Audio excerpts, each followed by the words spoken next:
క్రీస్తునందు ఆదివారం ఆరాధనకి చేరువచ్చిన సంఘస్థులందరికీ కూడా ప్రభు పేరిట వందనాలు తెలియజేసుకుంటున్నాను. అందరికీ వందనాలు. దేవునికి స్తోత్రాలు కలుగును గాక.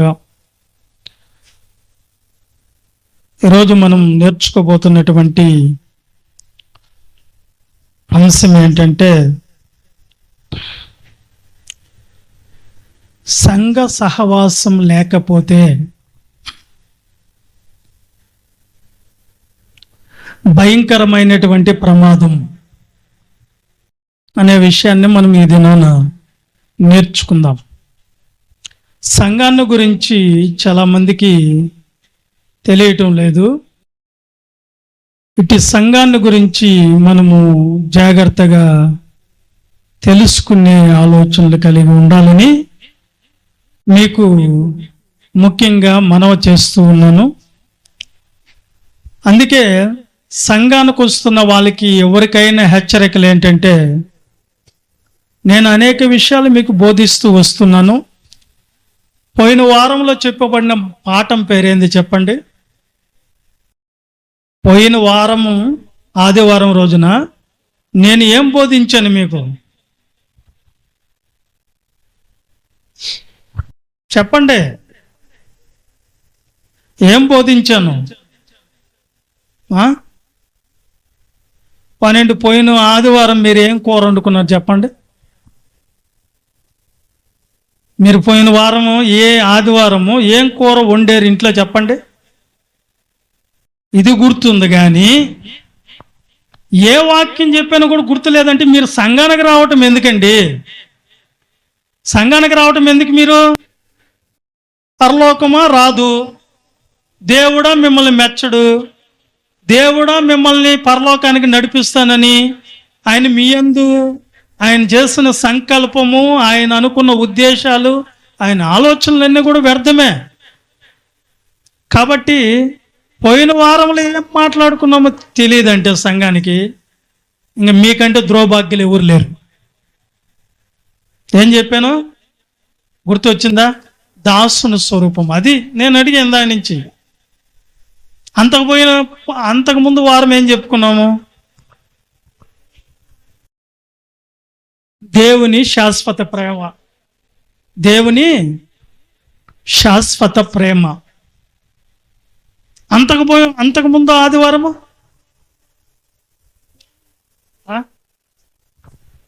ఏంటి? దేవుని మహిమ కాదే. సంఘ సహవాసములో బాప్తిస్మం తీసుకున్న వాళ్ళు ఎలా దేవుని కోసం బ్రతకాలనే విషయాన్ని మనము చెప్పుకున్నాం. అదేనా ఎలా బతకాలని చెప్పుకున్నాం కదా. ఒక ఆదివారము క్రీస్తుని గురించి స్పష్టంగా మనం నేర్చుకునే దాని కొరకు మాట్లాడుకుంటూ ఉన్నాం. ఇంకొక ఆదివారం రోజున ఆత్మీయ పాఠాలు, సంఘానికి అవసరమైన విషయాల్ని నేను చెప్తున్నాను మీకు. అన్నీ అవసరం కాబట్టి, అన్నిటిలో పరిపూర్ణత సంఘానికి రావాలి కాబట్టి మనము దేని విషయంలో అభ్యంతర కారణంగా ఉన్నామో ఆ విషయాలను కూడా మనం నేర్చుకుంటూ, అలాగే కాకుండా మన ఆత్మీయ ఎదుగుదలకు సంబంధించిన విషయాలు కూడా మనం నేర్చుకుంటూ ఉన్నాం. మనం నేర్చుకుంటున్న విషయాల్ని మనము ఈయనవారు మాత్రమై ఉన్నామా? వాటిని ఏం చేయాలంట? ఈయన వారు ఏం చేయాలి? విని వాటిని పాటించాలి. పాటించినప్పుడు నువ్వు విని కూడా ప్రయోజనం లేదు. పాటించాలి. వినిన వాక్యాన్ని ఏం చేయాలా? పాటించాలి. ఆత్మ సంబంధమైన విషయాలు ఆత్మ సంబంధాలకు తప్ప ప్రకృతి సంబంధాలకి, శరీర సంబంధాలకి అర్థం కావాయి. వీళ్ళు ఎందుకు వస్తారో తెలియదు, ఎందుకు ప్రభువుని నమ్మారో తెలియదు. కనుక ఆత్మ సంబంధమైన విషయాలు, ఆత్మ సంబంధమైన విషయాలతోనే సరి చూసుకోవాలి. కాబట్టి సంఘానికి వస్తున్నటువంటి మనము ఎన్ని రోజుల తర్వాత సంఘంగా కూడుకుంటున్నాం? మనం ఇక్కడ ఎన్ని రోజుల తర్వాత? 6 రోజులు అయిపోయిన తర్వాత 7వ రోజు 1 గంట ఫ్యాన్ కింద కూర్చొని నాకేం సంబంధం లేదని దులుపుకొని బాధ్యత లేని క్రైస్తవుల్లాగే వెళ్ళిపోయేదానికి వచ్చిన వాళ్ళమి. సంఘం అంటే దేవుని కుటుంబము.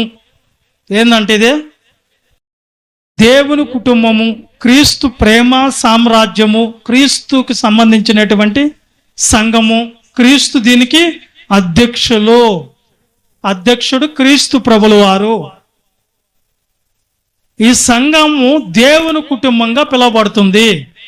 పరలోకంలో ఒక దేవుని కుటుంబం ఉంది. ఆ కుటుంబానికి సంబంధించిన వాళ్ళు తండ్రిగా, కుమారుడుగా, పరిశుద్ధాత్ముడుగా వాళ్ళు పనులు చేస్తున్నారు. వాళ్ళు బాధ్యతలను నిర్వహిస్తున్నారు. కుటుంబం అంటే తండ్రి. ఏ కుటుంబాన్ని బట్టి మనకు కూడా దేవుని కుటుంబం అనే పిలువబడుతున్నామో ఆ కుటుంబంలో మనం కూడా ఏం చేయాలని, బాధ్యత కలిగిన వారుగా దేవుని యొక్క కుటుంబాన్ని మనం ఏం చేయాలి? చెప్పండి. ఏం చేయాలి? అభివృద్ధి చేయాలి. సంఘాన్ని, కుటుంబాన్ని డెవలప్ చేయాలి. సంఘం విస్తరించేదాని కొరకు పని చేయాలి. మనందరమే మేము విశ్వాసులమే, మేము కూడా ప్రభువుని నమ్ముకున్నాము, మేము కూడా దేవుని సంఘానికి వస్తున్నాము అంటే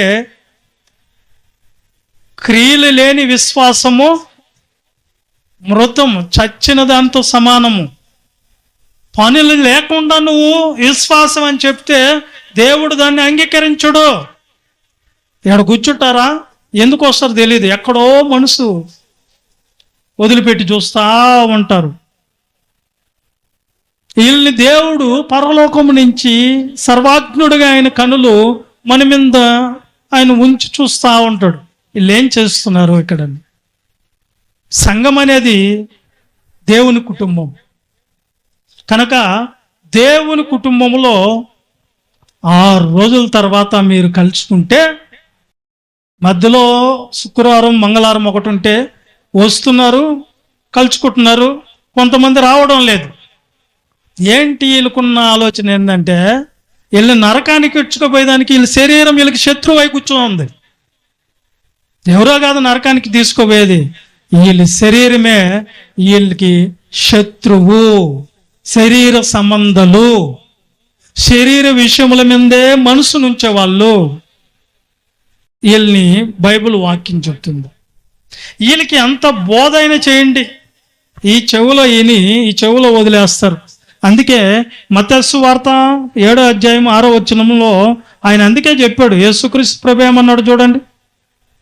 మత్తయి సువార్త, పరిశుద్ధమైనది కుక్కలకు పెట్టుకుడి, పరిశుద్ధమైనది కుక్కలకి పెట్టుకుడి, మీ ముత్యములను పందుల ఎదుట వేయకుడి, మీ ముత్యములను పందివుల ఎదుట వేయకుడి, వేసిన ఎడల అవి ఒకవేళ వాటిని కాళ్ళతో త్రొక్కి మీ మీద పడి మిమ్మల్ని చీల్చివేయును.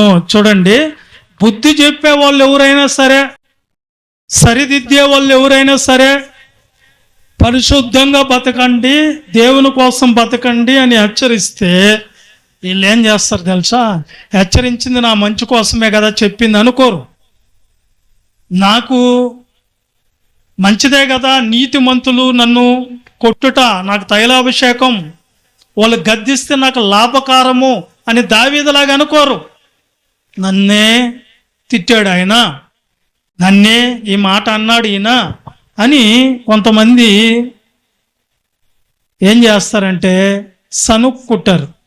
ఇతరుల దగ్గర పోయి మనల్ని ఎవరైతే సరి చేయాలనుకున్నారో వాళ్ళ గురించి చెప్పుకుంటూ తిరుగుతారు. వీళ్ళనే కుక్కలు అంటుంది బైబిల్, వీళ్ళనే పందులు అంటుంది, వీళ్ళనే దేవునికి విరోధులు అంటుంది, వీళ్ళనే దేవునికి శత్రువులు అని కూడా అంటుంది బైబిల్. కారణం ఏంటంటే ఇనిన మాటల ప్రకారంగా బ్రతకరీళ్ళు. దీని కొరకే బైబిల్లో చెప్పబడ్డది. ఎన్ని పరిస్థితులు ఎదురైనా ఎంతమంది మనల్ని ఆటంకపరిచినా ఆదివారము సహవాసంగా కూడుకునేటప్పుడు ఖచ్చితంగా మనం ఏం చేయాలి? ఆ రోజు ఖచ్చితంగా మన పనులు ఆపుకొని రావాలని ఉంది బైబిల్. ఏముంది? మన పనులు ఆపుకొని రావాలి. ఎందుకు చెప్తున్నాను తెలుసా? దేవుని సహవాసానికి అన్నీ మానుకోవాలి. ఈరోజు ప్రార్థనే కదా అని చెప్పేసి ప్రార్థనకి వెళ్ళకపోతే ఏమవుతుందిలే, మనం మన సొంత కార్యాలు చూసుకుంటాము అని అనుకున్నారనుకోండి, అప్పుడు దేవుడు ఏం ఆలోచిస్తాడు తెలుసా? ఓహో, సహవాసంగా కూడుకొని ఈమె రక్షించుకునే దాని కొరకు, ఈయన ఆత్మ ఈయన రక్షించుకునే దాని కొరకు నాకు అవసరం లేదు, నరకంలోకి వెళ్ళిపోతాను అని అనుకుంటున్నావు కదా. మరి అదే ఆదివారం రోజున, లేకపోతే అదే నీకు పని ఉన్నప్పుడు, ఆ రోజు నీ సొంత కార్యాలు వచ్చినాయి అనుకోండి, ఎవరిదన్నా పెళ్లి జరుగుతుంది, ఆ రోజు నీ సొంత కార్యం ఏం చేసుకుంటావు నువ్వు? చెప్పండి. పెళ్ళికి వెళ్తావా, పని ఆపుకుంటావా? పని ఆపుకొనైనా సరే రేపు చేసుకుంటాం, ఈరోజు మునిగిపోయేది ఏముంది అని పెళ్ళికి వెళ్తావు. నువ్వు ఒక స్వార్థపరురాలు కదా, నువ్వు. దేవుని దగ్గర మళ్ళీ నాటకాలు ఎందుకు, నటన ఎందుకు, డ్రామాలు ఎందుకు, వేషాలు ఎందుకు? నేను కూడా దేవుని బిడ్డనే, నేను కూడా దేవుడిని ఎరిగాను, బాప్తిసం తీసుకున్నాను. ఎందుకు అలాంటివన్నీ? అలాంటి నాటకాలు ఎందుకు? క్రీస్తు ప్రభులు వారు అన్నాడు, అయ్యా మా నాన్న చనిపోయాడయా, వెళ్ళి నేను పాతి పెట్టుకొని వస్తాను, మా సొంత నాన్న ఈ భూమి మీద నాకు జన్మనిచ్చిన తండ్రి అని చెప్తే ఆయన ఏమన్నాడు? మృతులు పాతి పెట్టుకుంటాయి, నువ్వు మాత్రం నన్ను వెంబడించు అన్నాడు. నా గట్టి మీద చెయ్యబెట్టి వెనక తిరిగి చూసేవాడు నా రాజ్యానికి పాత్రుడు కాడు, సంఘానికి పాత్రుడు కాడు అన్నాడు. నా బాధ ఏంటంటే కొంతమందికి తెలియని వాళ్ళకి బాప్తీసాలు ఇచ్చా, దాని విలువ తెలియదు. ఎల్నే కుక్కలు అంటుంది బైబిల్. ఏం చదివారు ఇందాక? కుక్కల దగ్గర పరిశుద్ధమైనది కుక్కల దగ్గర పెట్టకుడి. దాని విలువ తెలియదు వాటికి. ముత్యములు పందుల దగ్గర వేయద్దు. ఎందుకో? వాటికి విలువ తెలియదు. ముత్యాలు ఇవి మనం తొక్కకూడదు కదా, అర్థమవుతుందా? ముత్యాలు ఇవి తొక్కకూడదు. ఇవి ఏంటి? ఇంకా పరిశుద్ధమైనది, ఇది నా కోసమే కదా చెప్పింది, నా మేలు కొరకే కదా అని ఆలోచించటం లేదు ప్రియులారా, ఆలోచించటం లేదు. అర్థమైందా? కాబట్టి పరిశుద్ధమైనది, ముత్యములు, వాటి విలువ వీళ్ళకి తెలియలేదంటే బాప్తిస్మ విలువ కూడా వీళ్ళకి తెలియలేదు. కాబట్టి నేనేం హెచ్చరిస్తున్నానంటే, ఈరోజు ఆత్మ సంబంధమైన పాఠం చెప్పాలి కనుక నేను ఈ సహవాసంలో ఉన్నటువంటి గొప్పతనం ఏంటో, ఆ గొప్ప దేవుని ఏంటో కూడా తెలియదు వీళ్ళకి. ఆ విలువ తెలియదు. ఈ 4 రోజులుండి ఊడిపోయే ఈ శరీరం కోసం పాటు పడతారు. ఏం తిందామా, ఏం తాగుదామా, ఏం ధరించుకుందామా, ఏమి కట్టుకుందామా, ఏం కొనుక్కుందామా, ఇదే పనిలో ఉన్నారు కొంతమంది. ఇలాంటి వాళ్ళని దేవుడు ఈ కుక్కలతో పందులతో పోలుస్తున్నాడు. ఎన్ని పనులున్నా నన్ను వెంబడించు అంటున్నాడు ఆయన. ఎందుకంటే ఆత్మ సంబంధమైనది చాలా గొప్పది. అది ఇప్పుడు నేను దేవుని వాక్యంలోనికి మిమ్మల్ని తీసుకొని వెళ్తాను. చూడండి, సంఘం అంటే ఏంటండి? సంఘం అంటే ఏంటి? సంఘం అని దేన్ని అంటారు? సంఘం అని దేన్ని అంటారు? ఎవరిని అంటారు? పిలువబడిన వారిని. తెస్సలోనికీయులకు రాసిన 2వ పత్రిక 2వ అధ్యాయం 14 వచనం త్వరగా చదవండి. తెస్సలోనికీయులకు రాసిన 2వ పత్రిక 2వ అధ్యాయం 14 వచనం త్వరగా చదవండి అన్న. మీరు ఇలాగున రక్షింపబడి రక్షించబడి మన ప్రభువైన యేసుక్రీస్తు యొక్క మహిమను ఆ పొందవలనని ఆ ఆయన మా సువార్త వలన మిమ్మును పిలిచెను. ఆయన మా సువార్త వలన మిమ్మల్ని పిలిచినాడు. ఎవరిని పిలిచాడంట? మిమ్మల్ని పిలిచాడు. పిలవబడిన వాళ్ళు ఎవరు చెప్పండి? పిలవబడిన వాళ్ళు ఎవరు? సంఘం. ఎక్కడున్నారు మీరు? ఇంతకుముందు ఎక్కడున్నారు? ఒకసారి కొలస్సీ పత్రిక 1:13 వచ్చినమా చదవండి. కొలస్సీ పత్రిక 1:13. ఆయన మనలను అంధకార ఆయన అంటే క్రీస్తు ప్రభువుల వారు అంధకార సంబంధమైన అధికారమైనటువంటి సాతాను నుంచి తాను ప్రేమించిన చేసెను. తన కుమారుని యొక్క రాజ్య నివాసులుగా చేసెను. ఎవరి దగ్గర నుంచి? మనం అంతకు ముందు మనం లేలుతున్నది ఎవరు? అపవాది, సాతాను, అన్యాయం, అబద్ధాలు, మోసాలు మనలో ఉండి మనల్ని వేలుబడి చేస్తున్నాయి. కానీ ఇక్కడ ఏం చెప్పబడుతుంది బైబిల్?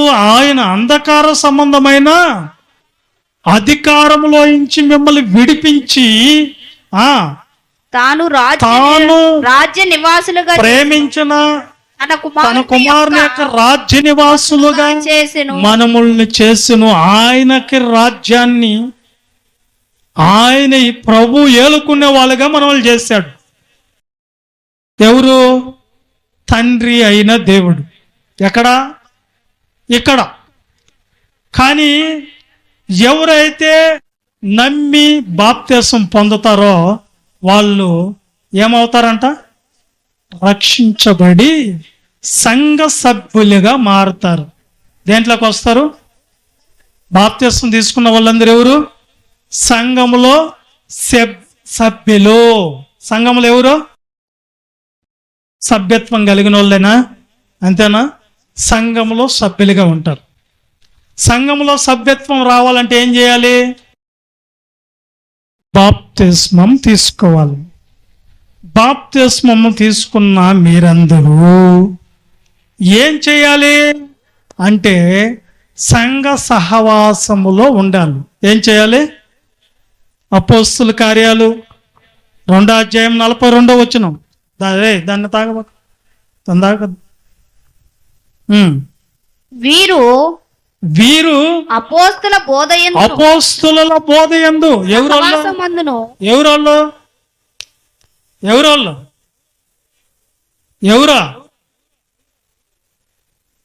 మీరే బాప్తిసం తీసుకున్న వాళ్ళు ఎక్కడ ఉండాలంట? అపోస్తుల బోధయందు. బోధయందు ఉండాలా? ఎక్కడ ఉండాలంట? బోధయందును. బోధ అంటే ఏంది? ఆ బోధ లేకపోతే మన ఆత్మ బతకదు. మనం బతుకుండాలంటే, మన ఆత్మ బతుకుండాలంటే ఖచ్చితంగా మనకి ఏముండాలి? బోధ. ఏముండాలా? మన శరీరం బతకాలంటే మనం ఏం తినాలి? ఆహారం తినాలి కదా. ఆహారం ఎన్ని రోజులు తిన్నారు? 6 రోజులు తిన్నారు. 7వ దినం దేనికి పెట్టారు? ఆత్మకు ఆహారం ఎప్పుడు పెట్టారు? 7 రోజులు. ఒక పని చేయండి, 6 రోజులు ఆత్మకు పెట్టి 7వ రోజు 1 రోజు మీరు తినండి, శరీరానికి పెట్టండి. అలా ఒప్పుకోరు కదా. ఒప్పుకుంటారు? అలాగా ఒప్పుకోరు. దేవుని న్యాయం ఉందా? దేవుని న్యాయం ఉందా? మీరు చెప్పండి. మీరు శరీర సంబంధాల, ఆత్మ సంబంధాల? ఇప్పుడు చెప్పండి. శరీర సంబంధాలే. ఆత్మ సంబంధాలు అని పేరు అంతే. దొంగ గొర్రెలు నేను అంటంలే, పక్కన వాళ్ళు అంటున్నారు మనల్ని. దొంగ విశ్వాసులు, దొంగ వందనాలు. ఎందుకు అవన్నీ? నటన జీవితము. అపోస్తుల బోధయందు. బోధ అనగా ఏంటి అంటే యాకోబు పత్రిక 1:21 ఏం చేస్తుంది ఆ బోధ? మనల్ని చదవమ్మా. యాకోబు పత్రిక 1:21. అందుచేత సమస్త కల్మషమును విర్రవీగుచున్న దుష్టత్వాన్ని మాని లోపల నాటబడి మీ ఆత్మలను రక్షించుటకు శక్తి కలిగిన వాక్యాన్ని సాత్వికముతో మీరు అంగీకరించాలి అన్నది బైబిల్. ఏం చేయాలంట? ఏందది? వాక్యం. ఏం చేస్తుంది వాక్యం? మనల్ని మన ఆత్మలను రక్షిస్తుంది. బోధ ఏం చేస్తుంది? నీ ఆత్మను రక్షిస్తుంది. నీ ఆత్మను రక్షిస్తుంది. ఏదేది? బోధ. ఒకవేళ ఆ బోధ నీకు లేకపోతే, ఆ బోధ నీకు వద్దనుకుంటే నీ ఆత్మ ఏమైపోద్ది? నాశనంలోనికి వెళ్ళిపోతుంది, నశించిపోతుంది. నీ ఆత్మను రక్షించుకుంటావా? నీ ఆత్మను నశింపజేసుకుంటావా? చెప్పండి. చెప్తా ఉండాలి మీరు టకటక. నాకు రక్షించుకుంటారా? ఏది 6 రోజులు నీవు ఆత్మను పట్టించుకోకుండా 7వ రోజు వచ్చిన తర్వాత నీ ఆత్మ ఏమైపోతుంది? ఒకవేళ వాక్యమే నువ్వు వినకపోతే, వాక్యమే నువ్వు బోధే నీకు పడకపోతే, బోధ నీ వంట పట్టించుకోకపోతే ఖచ్చితంగా నువ్వేమైపోతావు? ఆత్మలో చచ్చిన పరిస్థితులు నీలో ఉన్నాయి. ఈరోజు దేవుని మందిరానికి సహవాసానికి రాలేకపోతున్నారు. వీళ్ళంటే వీళ్ళందరినీ ఏమని తీసేస్తున్నానంటే, జీవించుచున్నామన్న పేరు మాత్రం ఉంది. కానీ ప్రకటన గ్రంథం 3వ అధ్యాయం 1వ వాక్యంలో జీవించుచున్నామన్న పేరు మాత్రం ఉంది. కానీ వాళ్ళు ఎవరంటోళ్ళు? ఏమనగా జీవించుచున్నావన్న పేరు మాత్రము ఉన్నది గాని నీవు మృతుడవే. వీళ్ళందరూ ఆత్మలో చచ్చారు. వీళ్ళు చచ్చారు కాబట్టి, దేవునికి దూరం అయిపోయింది కాబట్టి వాళ్ళ ఆత్మ వీళ్ళ సహవాసం మీద ఇంట్రెస్ట్ చూపెట్టరు. సంఘానికి రావాలనే ఆలోచన ఉండదు వీళ్ళకి.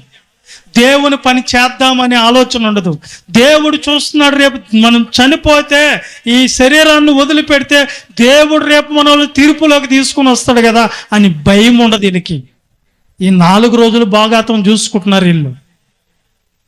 శరీర సంబంధమైన మనసు కలిగి, శరీర విషయాల మీద మనసు పెట్టుకొని వీళ్ళు బోధను విడిచిపెట్టారు, సహవాసాన్ని విడిచిపెట్టారు.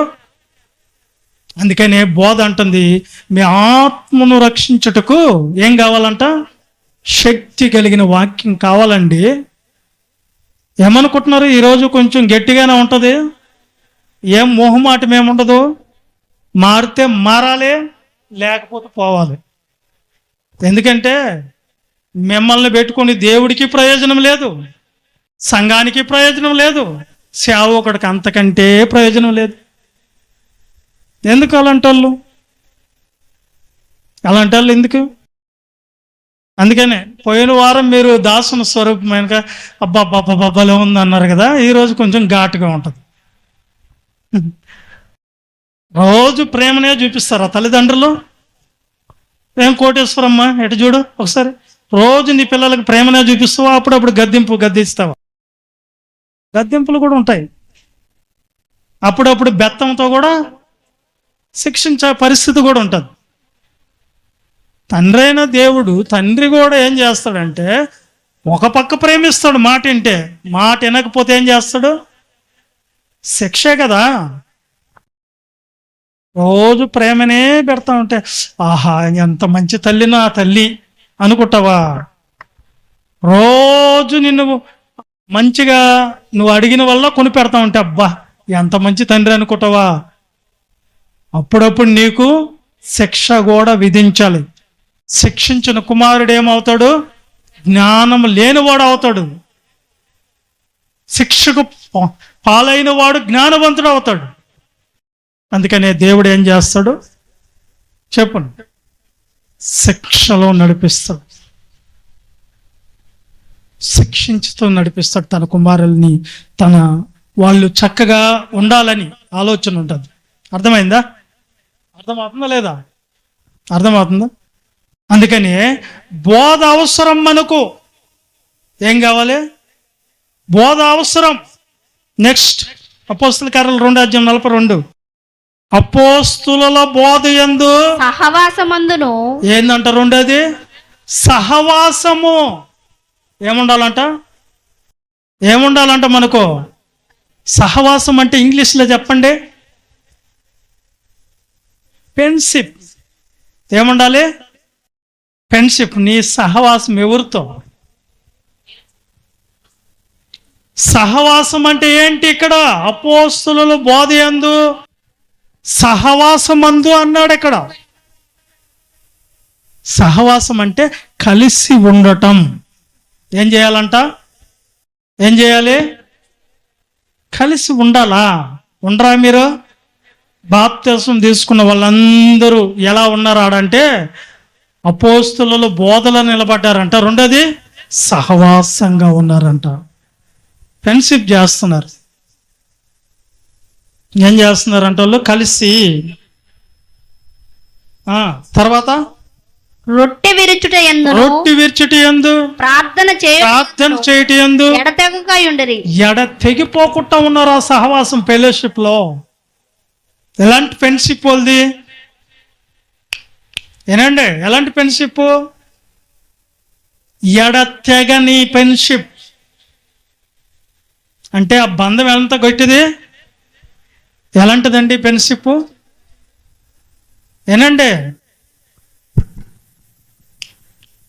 ఇయ్యమ్మ నీకే వినాలా? ఎడ ఫ్రెండ్షిప్ ఏం చేయాలంట?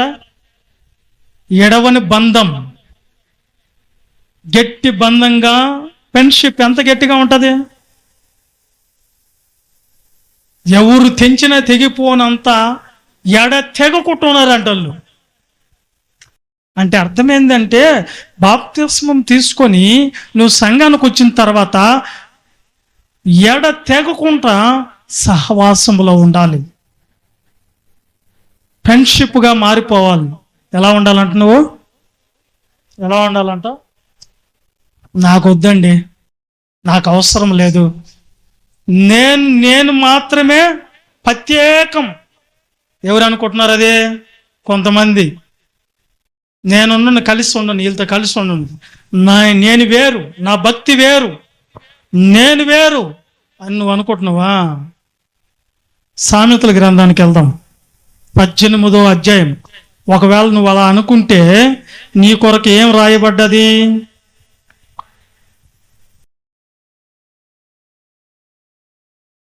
సహవాసానికి రాకుండా నేను ప్రత్యేకంగా ఉంటాను అని నువ్వు అనుకుంటే ఏం కోల్పోతావు? సామెతల గ్రంథం 18వ అధ్యాయం 1వ వచనం చదమ్మా. వేరుండ గోరువాడు ఫెలోషిప్ కాకుండా, సంఘముతో కాకుండా, సహవాసంతో కాకుండా ఏరేగా ఉండగోరువాడు, స్వేచ్ఛానుసారంగా నడుచువాడు అట్టివాడు లెస్సైన జ్ఞానమునకు విరోధి. బుద్ధిహీనుడు. చాలు. వేరుండగోరువాడు ఏందంటది? ఎవరితో నాకు సంబంధం లేదండి, బాప్తిసం తీసుకున్నా, సంఘానికి వస్తున్నా, ఆమెతో నాకు సంబంధం లేదు, ఈయనతో నాకు సంబంధం లేదు, ఆశ్రతో నాకు సంబంధం లేదు, సంఘంతో నాకు సంబంధం లేదు, ఏదో నా భక్తి నేను చేశానా, వెళ్ళిపోయానా అని అనుకుంటే ఏమంటుందాడా బైబిల్? ఏరుండగోరువాడు స్వేచ్ఛానుసారుడు, ఇతను లెస్సైన జ్ఞానమునకు విరోధి.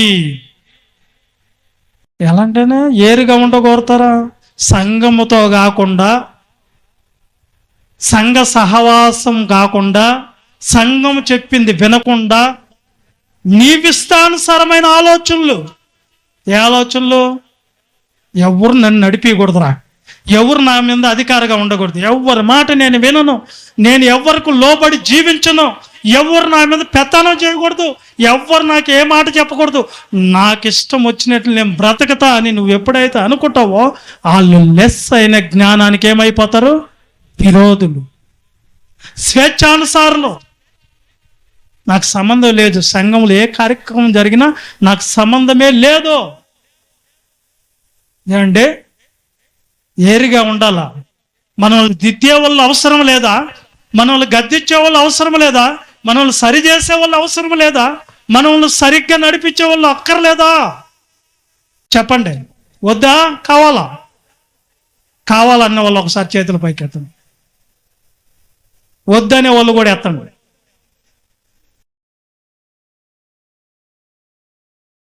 ఏ రుండగోరు వాడెవరైనా సంఘం చెప్పిన మాట వినకుండా, సంఘముతో సహవాసం చేయకుండా, నేను ప్రత్యేకము, నా భక్తి ప్రత్యేకము, నేనే భక్తుణ్ణి భక్తురాలని అనుకున్న వాళ్ళు ఎవరైనా సరే లెస్ అయిన జ్ఞానానికి విరోధులు, బుద్ధిహీనులుగా మార్చబడిన వాళ్ళు భక్తిహీనులుగా మార్చబడతారు. ఫెలోషిప్ ఉండాలి. ఏముండాలంట? ఏముండాలి? సహవాసం కంపల్సరీ ఉండాలి. సహవాసంగా మనం ఉండాలి. సహవాసములో మనకి ఏముంటాయి చెప్పండి? ఏమేముంటాయి? గద్దింపులు ఉంటాయి, హెచ్చరికలు ఉంటాయి, ఖండింపులు ఉంటాయి, సరిదిద్దేది ఉంటుంది. ఒక నాయకుడు ఉంటాడు. ఆ నాయకుడు మనల్ని ఏం చేస్తాడు? నడిపిస్తాడు. ఆ నాయకుడిని నడిపించడానికి క్రీస్తు ప్రభులు వారు ఉంటాడు. అర్థమవుతుందా మీకు? అర్థమవుతుందా? సంఘం విలువ తెలుసా? సంఘ సహవాసాన్ని ఎవరైతే విడిచిపెడతారో, సంఘ సహవాసంలో ఎవరైతే పాల్గొనుకుంటా ఉంటారో వీళ్ళు లెస్ అయిన జ్ఞానికి విరోధులు. వీళ్ళు ఆత్మలో చచ్చిన వాళ్ళు వీళ్ళని కత్తిరించబడేయటమే సంఘంలో నుంచి. మాట ఏంటో వీళ్ళు ఎన్నిసార్లు చెప్పినా కానీ ఇలాంటి వాళ్ళు మాట ఏంటో వీళ్ళు దేవుని తీర్పులో పడటమే తప్ప, జీవం కలిగిన దేవుని చేతిలో పట్టడం తప్ప ఇంక వీళ్ళని ఏం చేయలేం మనం. భయం వదిలేస్తారు. పాస్టర్ అంటే భయం ఉండదు, సంఘంలో ఉన్న సహోదరులు అంటే ప్రేమ ఉండదు, దేవుడు అంటే వణుకుండదు, భక్తి ఉండదు. వీళ్ళేందో మనుషుల కోసం వేషం వేసి తిరిగే వేషధారులైన భక్తులుగా మారారు తప్ప నిజంగా సహవాసములో దేవుని కుటుంబంలో దేవుడి నిన్ను ఎందుకు పిలిచాడో ఆ సంకల్పం నెరవేర్చేదానికి మాత్రం ఉండరు. వీళ్ళు సంఘంలో ఏం చేయాలంటే, సంఘం అంతా ఒక కుటుంబంలో మనతో ఫ్రెండ్షిప్ చేయరిల్లు. ఎవరితో చేస్తారు ఫ్రెండ్షిప్ చెప్పండి? ఎవరితో చేస్తారు? చదవండి ఒకసారి.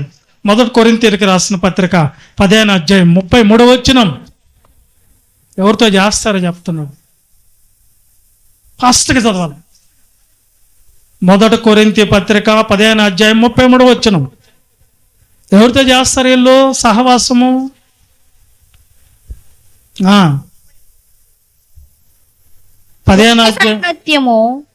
దుష్ట సాంగత్యము, నడవడికిని చెడుపును. నీతి ప్రవర్తన.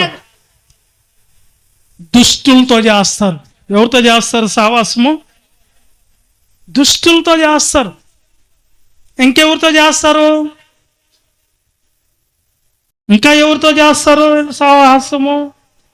యాకోబు పత్రిక 4వ అధ్యాయము. వీళ్ళ సహవాసం ఎలా ఉంటుంది చూడండి.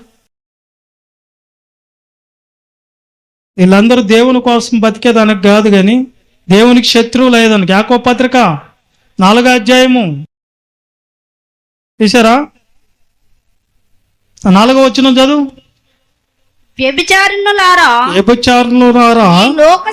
ఈ లోక స్నేహం దేవునితో వైరమైన మీరు ఎరగరా? కాబట్టి ఎవడు ఈ లోకంతో స్నేహం వాడు దేవునికి శత్రువగును. వాడు దేవునికి శత్రువు. లోక స్నేహం. ఎవరితో స్నేహం వెళ్ళు? ఎవరితో స్నేహం వెళ్ళు? లోక స్నేహితులు. ఆదివారము ఫెలోషిప్కి రారు వీళ్ళు. ఎక్కడికి రారంట? సహవాసానికి రారు. ఎవరితో సహవాసం చేస్తున్నారు? లోకులతో కూర్చొని కబుర్లు చెప్పుకునేది, లోకులతో కూర్చొని తినుబండారాలు తినేది, లోకులతో కూర్చొని తాగేది, తిరిగేది. లోకంతో స్నేహం చేస్తున్నారు వీళ్ళు. సహవాసం ఇది. దుష్ట సాంగత్యం అన్నా వీళ్ళు చేస్తారు, లేకపోతే లోక స్నేహం చేస్తారు. ఎవరితో అంట? ఈ లోక స్నేహం దేవుడికి ఏమవుతుందంట? వైరం. ఈరోజు ప్రపంచంలో ఉన్న జనాలు ఎలా ఉన్నారంటే, ఈరోజు ప్రార్థన మానుకొని మనకు ఫంక్షన్ ఉందా రండి అంటే ఖచ్చితంగా వాళ్ళతో కలుసుకుంటారు. పోయి సినిమాకి రండి అంటే సినిమా దగ్గర కలుసుకుంటారు కొంతమంది. అర్థమైందా? వేరే దగ్గర ఏదో కార్యక్రమం జరుగుతుందంటే దాంట్లో పాల్గొంటారు. పోయి ఫ్రెండ్స్ కోసం, ఫెలోషిప్ కోసం, మనుషుల కోసము వాళ్ళు సహవాసం కోరుకొని దేవుడితో సహవాసాన్ని వదిలిపెట్టేస్తుంది ఈ లోకం. క్రైస్తవులు అనే వాళ్ళు కూడా, ముఖ్యంగా క్రైస్తవులు మరి ఘోరంగా ఉన్నారు ఈ రోజుల్లో. పేరు ఒక్కటే. అందుకని ఆయన అన్నది, వీళ్ళు పై పెదాలతో నన్ను గణపరుచుచున్నారు కానీ వీళ్ళు హృదయం నాకు దూరంగా ఉంది. వీళ్ళు లోక స్నేహితులు. వీళ్ళు దేవుని స్నేహం కోసం కాదు వీళ్ళు బతికేది, మనుషుల స్నేహం కోసం బతుకుతారు. ఏమండి, అర్థమైందా? అర్థమవుతుందా? చూడండి, అపోస్తలుల బోధ ఏందో, ఆయన సహవాసం అందు ఎడ తెగకుండా ఉండాలి. మీరు మీ ఆత్మ రక్షించబడాలంటే, రేపు మీ ఆత్మ రక్షించబడాలంటే ఎడ తెగకుండా సహవాసంలో నడిపించబడాలి. వాళ్ళు ఎలా ఉన్నారో 2వ అధ్యాయం 46, 47 వచనం కూడా చదువుకుందాం. 46, 47 వచనాలు కూడా. అపోస్తల కార్యాలు 2వ అధ్యాయం 46, 47. వీళ్ళు ఎలా ఉన్నారు చూస్తున్నాం. వీళ్ళు ఎలా ఉన్నారో చూస్తున్నాం. మరియు వారు ఏక మనస్కులై ప్రతి దినము దేవాలయములో కూడుకొనుచు తప్పుపోకుండా కూడుకుంటున్నారు. ఇంటింట రొట్టె విరుచుచు దేవుణ్ణి స్తుతించుచు ప్రజలందరి వలన పొందిన వారై ఆనందముతో హృదయముతోను ఆహారం పుచ్చుకుని చూడరు. గృహ కూడికలు పెట్టుకుంటున్నారు వీళ్ళు. బాప్తిసం తీసుకున్న వాళ్ళు ఏం చేస్తున్నారు చెప్పండి? ఇంటింట గృహ కూడికలో ప్రార్థనలు పెట్టుకొని వాళ్ళందరికీ ఏం చేస్తున్నారంట?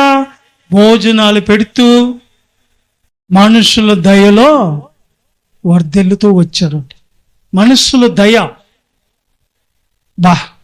ఏంద్రా ఈ సంఘస్థల్లో ఉన్న ప్రేమ ఎంత అమూల్యమైనదిగా ఉన్నది. వీళ్ళని చూస్తుంటే ఇంటింట కూడుకుంటున్నారేంది వీళ్ళు. ఆ ఇంటికి నేను రాను అంటది ఒక ఆవిడ. బాప్తిసం తీసుకున్నావు ఆవిడే ఒక సంఘానికి సంబంధించిన వ్యక్తే, కానీ ఆ ఇల్లు అంటే నాకు పడదంటది. ఆ ఇంటికి రాను అంటది. ఎవరి కోసం వస్తున్నావు నువ్వు? నువ్వేం సహవాసివి? నువ్వేం దేవునికి బిడ్డవి? చెప్పండి, నువ్వు అసలు దేవుని బిడ్డవేనా? వాళ్ళ ఇంటికి నేను రాను అన్నయ్య, మీరేమైనా అనుకోండి, ఏం పర్లే, నరకానికి పోయినా పర్లే అన్నిటిగా మాట్లాడతారు ఈ రోజుల్లో. మళ్ళీ ఏం బాప్తిసం పొందినంటే గృహ కూడిక అండి. గృహ కూడిక అంటే ఏంది? గృహ కూడికలు ఖచ్చితంగా మనం ఏం చేయాలి? బాప్తిసం తీసుకున్న తర్వాత ఇంటింట కూడుకోవాలి. ఏం చేయాలంట? ఎందుకు అలాగా అంటే అభివృద్ధి, ఆత్మల రక్షణ, పని జరిగించాలి. దేవుని పని జరిగించాలి. ఒకడే చేసుకుంటాడా పాస్టర్? ఒక్కడే చేసుకోవాలా? వాక్యం ఆయనే చెప్పాలి, పాటలు ఆయనే ప్రారంభించాలి. నేను అర్థమైందా? ప్రార్థనలు ఆయనే చేయాలి, బాక్సులు ఆయనే మోసుకోవాలి. అర్థమవుతుందా? ఏం మీరందరూ ఎవరు దేవుని బిడ్డలు కారా? మీకు బాధ్యతలు ఇవ్వలేదా దేవుడు? ఆయన చెప్తేనే చేస్తారా? మీ గృహాలలో కంపల్సరీ ఏం చేయాలా? బాప్తిసం తీసుకున్న తర్వాత ఇంటింట కూడుకున్నారంట. ఏం చేశారంట వాళ్ళు? ఇంటింట కూడుకొని ప్రార్థనలు చేశారు, ప్రార్థనలు పెట్టుకున్నారు. వచ్చిన వాళ్ళకి ప్రేమ విందు పెట్టి, నలుగురిని కూర్చోబెట్టి, సేవకులను పెట్టి దేవుని వాక్యం వినిపించి దేవుని పని జరిగించారు. ఎవరోళ్ళు? అపోస్తులతో ఉన్నటువంటి సంఘం, సార్వత్రిక సంఘం ఏం చేసింది పని? వాళ్ళు అపోస్తుల బోధలో నిలబడ్డారు, వాళ్ళు సహవాసంలో ఉన్నారు, వాళ్ళు రొట్టె విరుచుతా ప్రార్థన చేయటం యందు ఎడతెగకుండా ఉన్నారు. ఇంటింటి గుడుకుంటారు ఎవరన్నా? ఆదివారం గుడుకునేదే చెప్పండి, మహా కష్టం. ఇంక ఇంటింటికాడ ప్రార్థన అంటే ఈయనకి ఏం పని బాటలేదా పాస్టర్ గారికి, ఏం పనిలే ప్రార్థన అంటాడు. ఈయనకి కనిపించకుండా సేవకుడు ఒక దారిలో వస్తుంటే ఇంకో దారి మార్చేస్తారు కొంతమంది. ఏమంటే ప్రార్థనకి రాలేదని అడగతామని. వీళ్ళందరినీ దేవుడు ఏమంటారండి? గృహ కూడికలు ఏడ జరుగుతున్నాయి? 47 కూడా చదువు. ఆనందముతోను ఆ, నిష్కపటమైన హృదయముతోను ఆ, ఆహారం పుచ్చుకొనుచుండిరి. ఆ, మరియు ఉమ్. ప్రభు రక్షణ పొందుచున్న వారిని ఉమ్. అనుదినము వారితో చేర్చుచుండెను. దినము వాళ్ళతో చేరుస్తా ఉన్నారంటే ఒక సహవాసం ఏం చేయాలి, ఒక ఫెలోషిప్ ఎలా నడుచుకోవాలి అంటే సహవాసంగా ఎడ తెగకుండా మీరు ఉంటే తెగిపోతున్న గాలిపాటాలు అవుతున్నారు మీరు. అంతేనా? తెగిపోతున్నారు. ఆదివారం వస్తే మంగళవారం రారు, మంగళవారం వస్తే శుక్రవారం రారు, శుక్రవారం వస్తే మళ్ళీ ఆదివారం. తెగిన గాలిపాటాలు దేవుడికి పనికిరారు. చూడండి ఒకసారి కొలస్సీ పత్రికకి వెళ్ళిపోదామా? లేకపోతే అదే అపోస్తల కార్యాలు 5:14 ఒకసారి చదువున్నాను, అలాగే 6, 7 కూడా, 6వ అధ్యాయం 7వ వచనం కూడా. వీళ్ళు ఎలా ఉన్నారు చూద్దాం. ప్రజలు ఆ, వారిని గణపరచుచుండిరి. ఏం చేస్తున్నారంట? ప్రజలు వాళ్ళని గణపరుస్తున్నారు. ఎవరిని? బాప్తిసం తీసుకొని ఇంటింటి సహవాసంలో తెగిపోకుండా నడుచుకుంటున్నారే వాళ్ళని. పురుషులను స్త్రీలను అనేకులు ఆ, మరి ఎక్కువగా విశ్వాసులై ఆ, ప్రభువు పక్షమున చేర్చబడిరి. ఉమ్, అందుచేత ఆ, పేతురు వచ్చుచుండగా ఆ, జనులు చాలు 6వ అధ్యాయం 7వ వచనం కూడా చదవదు.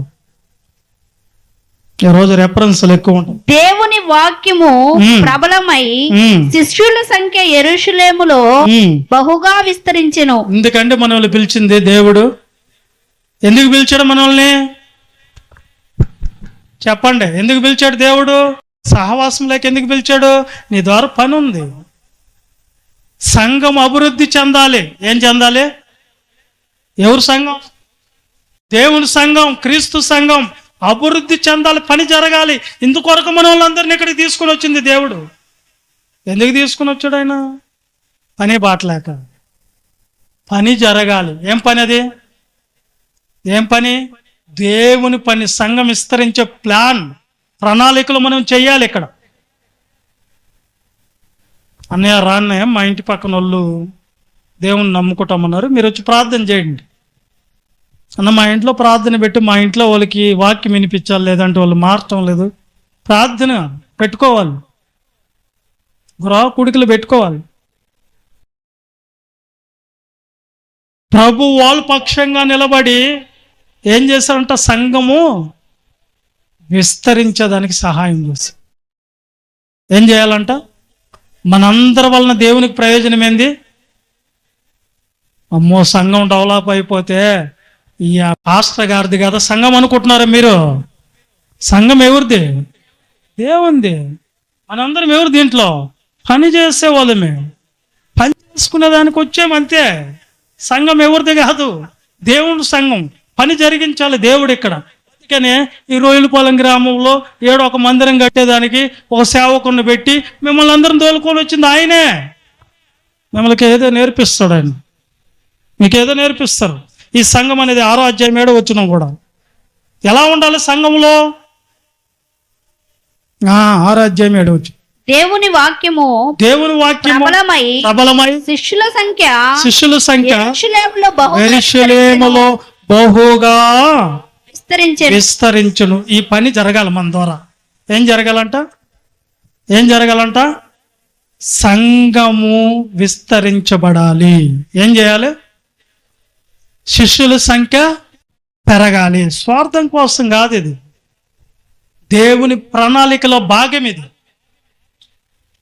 అందుకొరకే సంఘంగా మిమ్మల్ని పిలిచింది. అందరికి బాధ్యత ఉంది. ఏం చేయాలి నువ్వంటే ఎప్పుడు సహవాసములో తెగిపోకూడదు. ఏమ్మా, అర్థమైందా? ఎప్పుడు సహవాసములో నడిపించబడాలి. ఎప్పుడు గృహ కూడికలలో మనందరం పాల్గొనాలి. గృహ కూడికలు పెట్టాలి. సువార్తను చెప్పాలి. అర్థమైందా? ఖర్చుతో కూడిన పని అయినా కానీ దేవుని కోసం మనం ఏం చేయాలి. అర్థమైందా? ఈ సహవాసములో శిష్యులు ఏమవ్వాలి? తగ్గకూడదు. ఏమవ్వాలి? కొంతమంది కారణంగా కొంతమంది అభ్యంతరపడి సంఘాన్ని మానుకుంటున్నారు. కొంతమంది కారణంగా, అది ఆ కారణం మనలో ఉండకూడదు. ఆ కారణం ఎప్పుడైతే మన నిమిత్తం ఎవరైనా అభ్యంతరపరచబడితే వాళ్ళు మెడకి ఏం కట్టాలంట? తిరగటి రాయి గట్టి లోతైన సముద్రంలో పడవేయటం మేలు. మన ద్వారా అభ్యంతర కారణంగా ఎవరు ఉండకూడదు. ఏనన్నా అర్థమైందా? ఇప్పుడు సహవాసము ఏం చేస్తుంది? కొలసీ పత్రిక 2:19 ఎలా ఉండాలంట? రాధన యందు ఇచ్చ కలిగి తాను చూచిన వాటిని గూర్చి గొప్పగా చెప్పుకొనుచు తన శరీర సంబంధమైన మనసు వలన ఓరక ఉప్పొంగుచు శిరస్సును హత్తుకొనని వాడెవడును మీ బహుమానమును అపహరింపనీయుకుడి. ఏమంటుందంట? శిరస్సును హత్తుకొనని. శిరస్సు అంటే ఎవరు? ఒకసారి సంఘానికి శిరస్సు ఎవరు చెప్పండి? క్రీస్తు ప్రభుల వారు. సంఘానికి శిరస్సు క్రీస్తు ప్రభుల వారు. ఆ శిరస్సును ఏం చేయాలంటే మనము అతుక్కోవాలి. ఎవరితో? క్రీస్తుతో. ఒకసారి ఇది అర్థం అవ్వాలంటే కొరింథీయులకు రాసిన పత్రిక 12 అధ్యాయము, మొదటి పత్రిక 12 అధ్యాయం 27 వచనం.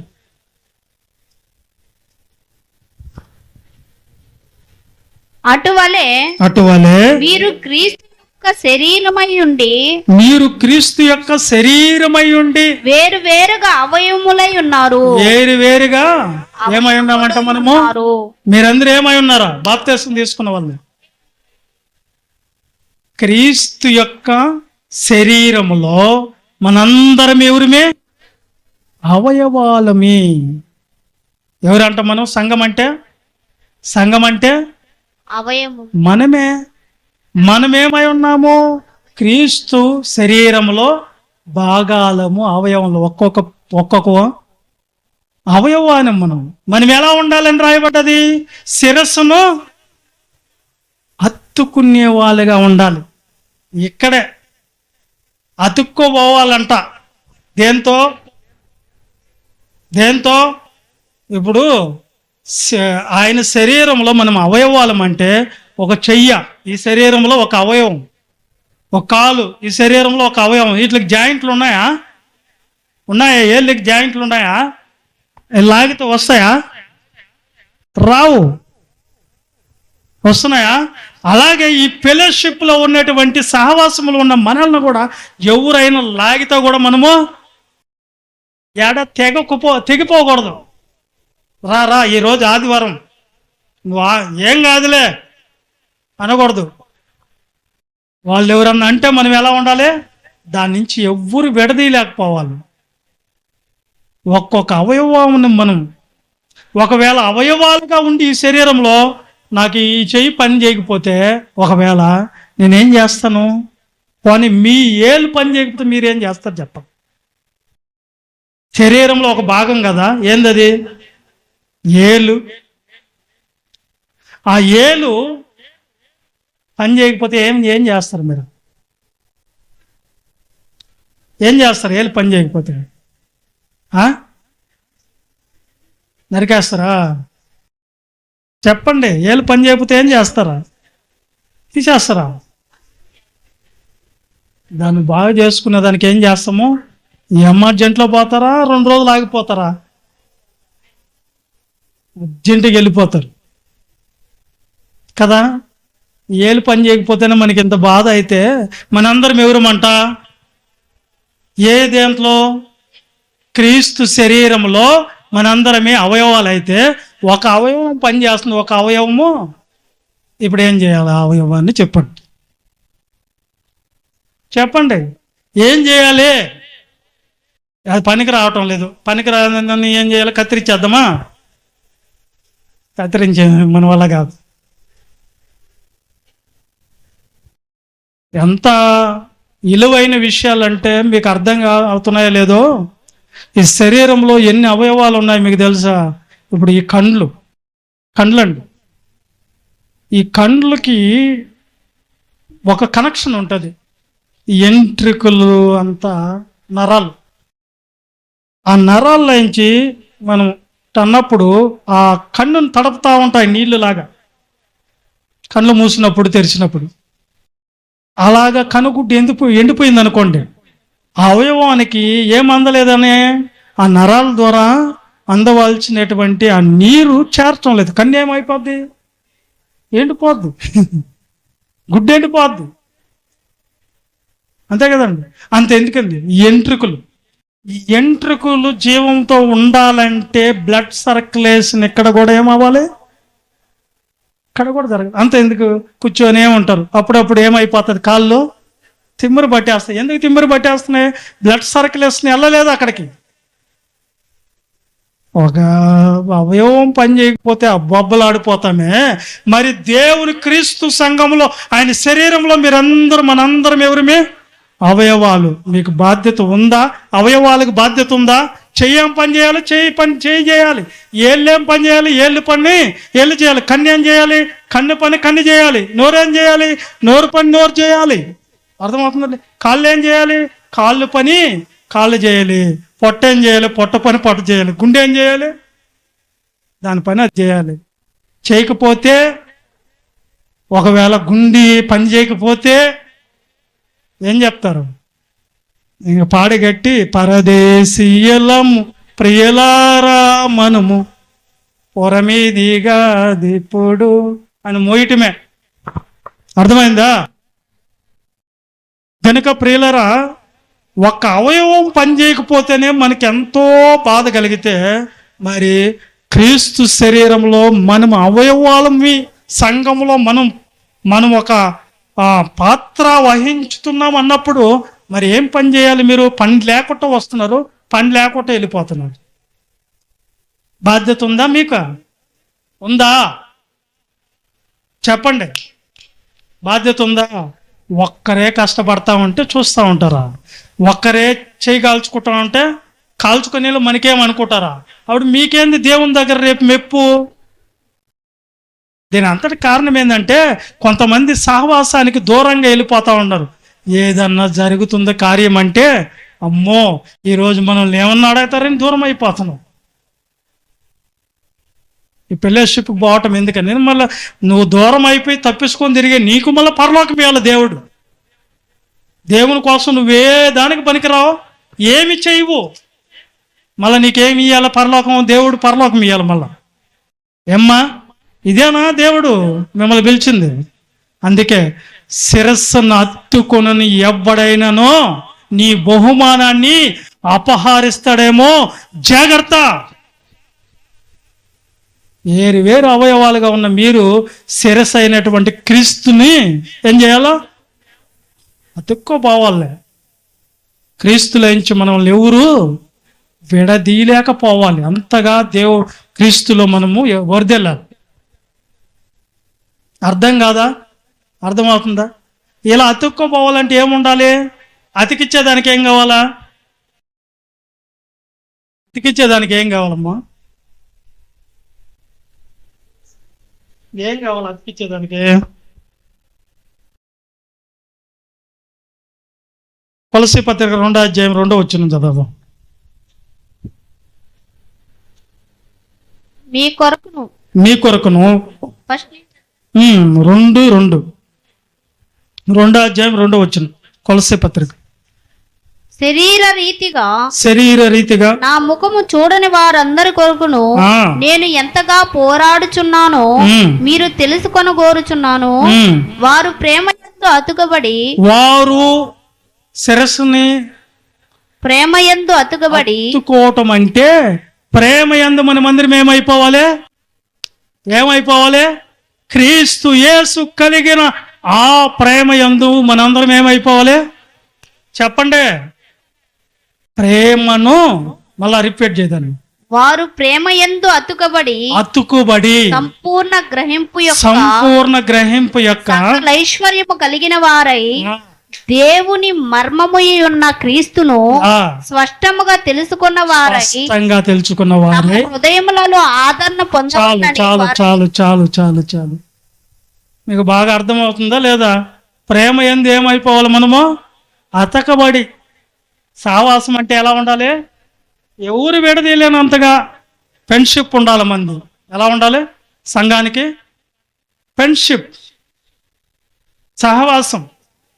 ఎలా ఉన్నారు అపోస్తుల కార్యాలు 2 అధ్యాయం 44 వచనంలో వాళ్ళు ఎలా ఉన్నారు చూద్దాం. ఎలాంటి ప్రేమతో ఉన్నారు ఒకసారి చదవండి ఫాస్ట్గా. చదమ్మా. అపోస్తల బోధ యందు కాదు 44 2:44 విశ్వసించిన వాళ్ళు ఏకముగా కూడి తనకు కలిగిందంతయో విశ్వసించిన వారందరూ ఏకముగా కూడి కలిగిందంతయు. చాలు. అతకబడి ప్రేమలు అంటే మనమందరం ఏమైపోవాలి? ఏకముగా అయిపోవాలి. ఏమైపోవాలి? ఏకం అంటే సంఘము ఒక్కటే, వీళ్ళందరూ ఒక్కటే. ఏమనాలి? చెప్పలేదా? శరీరము ఒక్కటే, విశ్వాసము ఒక్కటే, సంఘమును ఒకటే, ఆత్మయు ఒకటే. వినలేదు మీరు? ఒకటే అంటే దేని గురించి చెప్పబడ్డాయి? సంఘమంతా కలిసి ఏకగ్రీవంగా ఏక మనసుతో ఒకే మనస్సుతో ఉండాలి. ఎలాంటి మనసుతో ఉండాలి? ఒకే ప్రేమ కలిగి ఉండాలి. సంఘం అంటే అది. ఈ బాధ్యత మనకుందా? ప్రేమ ఎందు అతకబడి ఉన్నారు. మీరు శిరస్సును అతుక్కున్నారా? అసలు అతుక్కున్నాడు. ఇడిపోతున్నారు అవయవాల.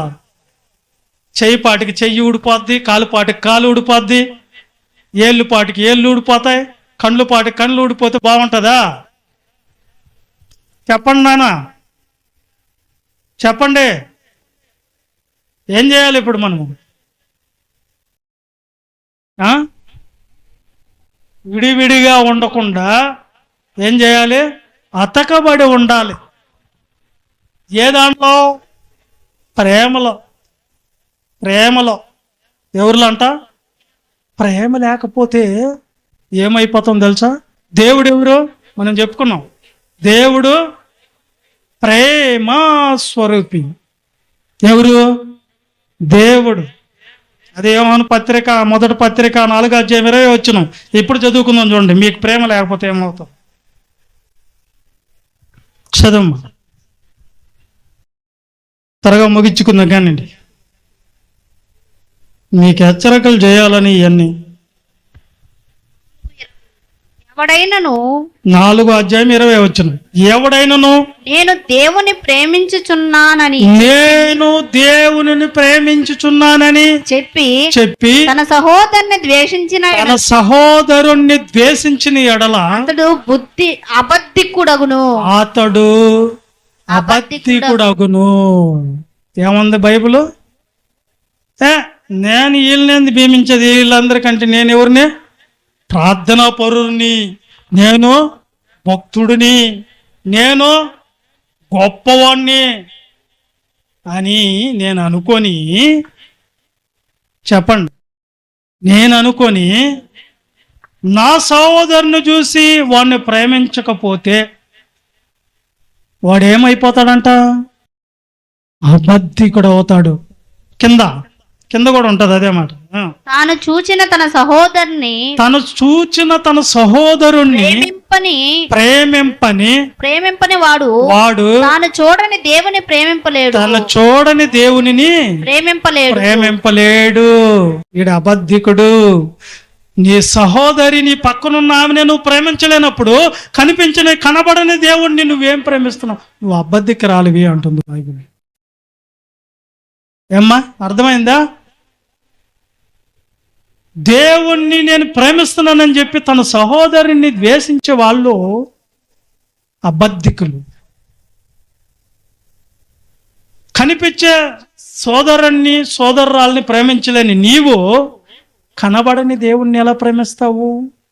ముందు నీ పక్కన వాళ్ళని ప్రేమించు, నీ పొరుగు వాళ్ళని ప్రేమించు, నీ సహోదరుల్ని ప్రేమించు. వాళ్ళని ప్రేమించుకుంటా నేను భక్తురాల్ని, నాకంటే భక్తులు ఎవరు లేరు, నాకంటే ప్రార్థనా పరులు ఎవరు లేరు, నాకంటే వాక్యం చెప్పేవాళ్ళు లేరు, లేకపోతే వాక్యం చదివే వాళ్ళు లేరు, వాక్యం తెలిసిన వాళ్ళు లేరని వెర్రవేగచూ ఉంటే దేవుడు అంటున్నాడు వాళ్ళ అబద్ధికులు, వాళ్ళ ప్రేమ అబద్ధం. దేవుడు వాళ్ళని తీసి పక్కన పెడతాం. ఎందుకు? పక్కన సహోదరుని ప్రేమించలేని నీవు దేవుడికి అవసరం లేదు. ప్రేమ ఏం చేస్తుంది? అందుకని చెప్పింది, సంఘములో బలహీనులు ఉంటారు, బలవంతులు ఉంటారు. అర్థమైందా? మనకు సహవాసం ఎందుకు ఇచ్చాడు దేవుడు? పురుషునికి సాటి అయిన సహాయం ఎందుకు ఇచ్చాడు? ఒకడు పడిపోతే ఒకరు లేపుకోవాలి. ఏం చేయాలంట? సహవాసం ఎందుకు అసలు? ఫ్రెండ్షిప్ ఎందుకు? ప్రేమ ఎందుకు? ఎందుకంటే ఒకడు బలహీనులు అయిపోతే మనం ఏం చేయాలి? వాళ్ళకి ఏం చేయాలి చెప్పండి? ప్రేమ చూపించి వాళ్ళని మళ్ళా మన వాళ్ళు కలుపుకొని, నేను కలుపుకోను, నేను చిచ్చి ఆ మనిషి అసలు మనిషేనా? మనిషే కాదు అని నువ్వు ఆయన్ని దేశించినగానే దేవుడు నిన్నేం చేశాడు ఇక్కడ? కనిపించే సహోదరుని నువ్వు ప్రేమించలేనప్పుడు నన్నేం ప్రేమిస్తున్నావు పా అంటాడు అన్నమాట. ప్రేమలో అతకబడి చూడండి, ఇద్దరు ప్రేమకులు ఉన్నారు.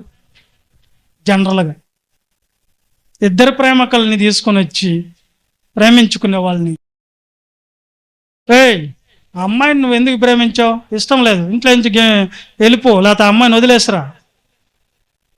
అమ్మాయికి కూడా చెప్తా, అమ్మాయి నువ్వేంటి, నీ స్టేటస్ ఏంటి, వాడిని ప్రేమించటం ఏంటి, వదిలే అన్నప్పుడు వాళ్ళిద్దరు ఏం చేస్తారు? చచ్చేదానికైనా సిద్ధపడతారు లేదా? లోక సంబంధమైన ప్రేమలోనే ఇంతుంటే మరి దేవుని ప్రేమ, క్రీస్తు ప్రేమలో మీరు ఇంకా ఎంత బాగుండాలండి? ఇంకా లోతుగా ఉండాలి. ఈ లోక సంబంధమైన ప్రేమ చచ్చేదానికి సిద్ధపడుతుంది, ప్రాణం ఇచ్చేదానికి సిద్ధపడుతుంది. మరి ప్రభు కోసమో, సంఘం కోసమో, సంఘంలో ఉన్న నీ సహోదరుల కోసమో ప్రాణం కూడా ఇవ్వాలంటే మీరు ఏమన్నా అర్థమవుతుందా? నేను చెప్పేది అర్థమవుతుందా లేదా? అర్థమవుతుందా? లోక సంబంధమైన ప్రేమలోనే అంత ఉంటే, త్యాగం ఉంటే, మరి దేవుని ప్రేమలో ఏం చేయాలంటే ప్రేమించాలా వద్దనా? బలహీనురాలయ్యింది. ప్రేమ నీకుంటే నీ సహోదరుని నువ్వు ప్రేమిస్తే ఏం చేస్తావు? పేతురు రాసిన మొదటి పత్రిక 4:8 పేతురు రాసిన మొదటి పత్రిక 4:8 నువ్వు ప్రేమిస్తే ఏం చేస్తావు? ప్రేమ అనేక పాపములను కప్పును. ఏం చేస్తుంది ప్రేమ? నీ సహోదరుని నువ్వు ప్రేమిస్తున్నావంటే ప్రేమకి నిర్వచనం ఏం చెప్పాను నేను పోయిన వారం. ప్రేమకి నిర్వచనం పాపాలని క్షమించటమే ప్రేమించటం. వాళ్ళని మనం మన్నించటమే ప్రేమించటం అండి. వాళ్ళ తప్పులను మనము క్షమించటమే ప్రేమించటం. ప్రేమ నీలో ఉంటే వాళ్ళ పాపాలన్నిటిని నువ్వేం చేస్తావు? కప్పేస్తావు. నాకు అదేం కనపడటం లేదు నన్ను. అలా అని యేసుక్రీస్తు ప్రభు మన గురించి ఆలోచించుకుంటే, పరిశుద్ధుడైన పరిశుద్ధుడు మన కొరకు నేనెందుకు వీళ్ళు పాపాల కోసం వెళ్ళాలి, ఈ పాపల ఇంటికి ఎందుకు వెళ్ళాలి, ఈ పాపుల్ని నేనెందుకు దర్శించాలని ఆయన అనుకుంటే మనకి ఈ రోజున ఏముండదు, రక్షణ లేదు. ఆయన ఎలా ప్రేమించాడు? పాపాలు చేసిన స్త్రీ కనిపిస్తే ఆమెను చూసి ఏమన్నాడు? అమ్మ అన్నాడా? అమ్మ అన్నాడు. పాపాలు చేసిన వ్యక్తులని చూసి నీ పాపాలు క్షమించబడ్డాయి అన్నట్టు.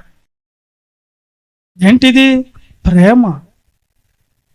ప్రేమను నీ సహోదరుల్లో నువ్వేం చేస్తున్నావంటే, సంఘానికి వస్తున్న వాళ్ళల్లో, సంఘానికి వస్తున్నటువంటి సహోదరుల్లో నువ్వు తప్పులు ఎతుకుతున్నావు. తప్పులు ఎతికేది ప్రేమ కాదు, అది దేవుని ప్రేమ కాదు. ప్రేమించి వాళ్ళని సరి చేయటము దేవుని ప్రేమ. నీ కళ్ళకు కనిపిస్తుంది ఏంది అంటే తప్పులు, తప్పు భావాలు, ఊహలు నీకు కనిపిస్తున్నాయి. దేవుడి ప్రేమ అది కాదు కదా. నువ్వు ప్రేమిస్తే ప్రేమ ఏం చేస్తుంది? పాపాలన్నిటిని కప్పేస్తుంది. నువ్వేం చేస్తున్నావు? నువ్వు చూసింది తీసుకొని వెళ్ళి నీ సహోదరుల గురించి చెడ్డగా చెప్తున్నావు. వాళ్ళ కొరకు చెడ్డ మాటలు మాట్లాడుతున్నావు. వాళ్ళ కొరకు నువ్వు తప్పులుగా చిత్రీకరిస్తున్నావు. ఇది ప్రేమ అంటారా? వాళ్ళు ఉన్నప్పుడు ఒక మాట చెప్తివి, వాళ్ళు వెళ్ళిన తర్వాత ఇంకో మాట చెప్తివి. వాళ్ళ మీద నీకు ద్వేషమా ప్రేమ? ద్వేషం. అందుకే చెప్తున్నాడు ఆయన, ఇదిగో నీ కళ్ళ ముందున్న సహోదరుల్ని ప్రేమించలేని నీవు కనిపించని దేవుణ్ణి కూడా నువ్వు ప్రేమించలేదు. Get out. నాకు అవసరం లేదు. సహోదరుని ద్వేషిస్తున్నావా? ఒకవేళ ద్వేషిస్తే ఏం జరుగుతుంది అంటే నీ ప్రార్థన కూడా దేవుడు ఆలకించడు, నీ అర్పణ కూడా దేవుడు అంగీకరించడు అంటున్నాడు. మత్తయి సువార్త 5:23 మత్తయి సువార్త 5:23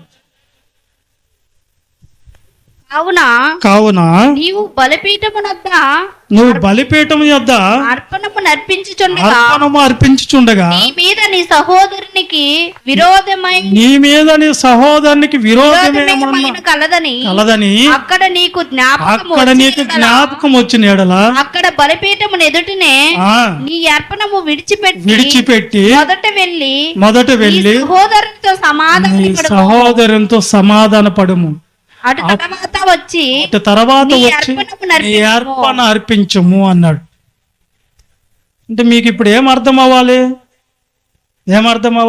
అంటే మీరందరూ కలిసి దేవుని ప్రేమలో అతకబడి ఏక మనసుతో సహవాసంలో ఉంటూ, ఇదిగో ఈ విధమైన ప్రేమలో మీరేం చేయాలి? ఒకరికొకరు సహాయం చేసుకుంటూ, ఒకరికొకరు ఏం చేయాలి? పురుగొలుపుకుంటూ, ఒకరినొకరు ప్రేమించుకుంటూ, ఒకరినొకరు లేపుకుంటూ మన సహవాసంలో ఏమైపోవాలంటే సాగిపోవాలి. తప్పులు ఎత్తుక్కుంటా ఉండకూడదు. అర్థమైందా లేదా? అర్థం కాలేదా? కాబట్టి ఎవరైతే ఇట్టి సహవాసానికి వేరుండగోరతారో వాళ్ళు లెస్ అయిన జ్ఞానమునకు విరోధులు. దూరం అవ్వకూడదు. సహవాసానికి ఎప్పుడైతే దూరం అవుతావో, సంఘానికి ఎప్పుడు దూరం అయిపోతావు, అప్పుడు నువ్వు లెస్ అయిన జ్ఞానానికి విరోధి. వాళ్ళు స్వేచ్ఛానుసారులు.